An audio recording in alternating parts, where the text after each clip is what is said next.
আসসালামু আলাইকুম। বিশ্বকবি কাজী নজরুল ইসলাম ইউনিভার্সিটি। আমরা আসছি ছেলেকে পরীক্ষা দেওয়ার জন্য। দেখেন এই যে একটা লিক, এই লিকে লাল পদ্ম, আর ওই পাশে আছে হাত, দুটো হাত বেরিয়ে আছে। দেখেন লেকটা আপনাদের কাছে কেমন লাগলো? আর আমার ছেলে যশোর থেকে এসেছে পরীক্ষা দিতে, ওর জন্য দোয়া করবেন আমার দিনের বোনেরা, আমার দিনের ভাইরা।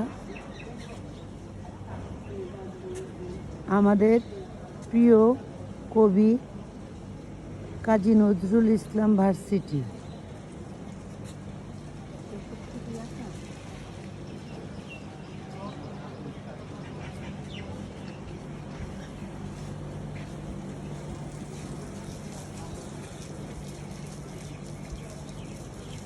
আল্লাহ হাফেজ।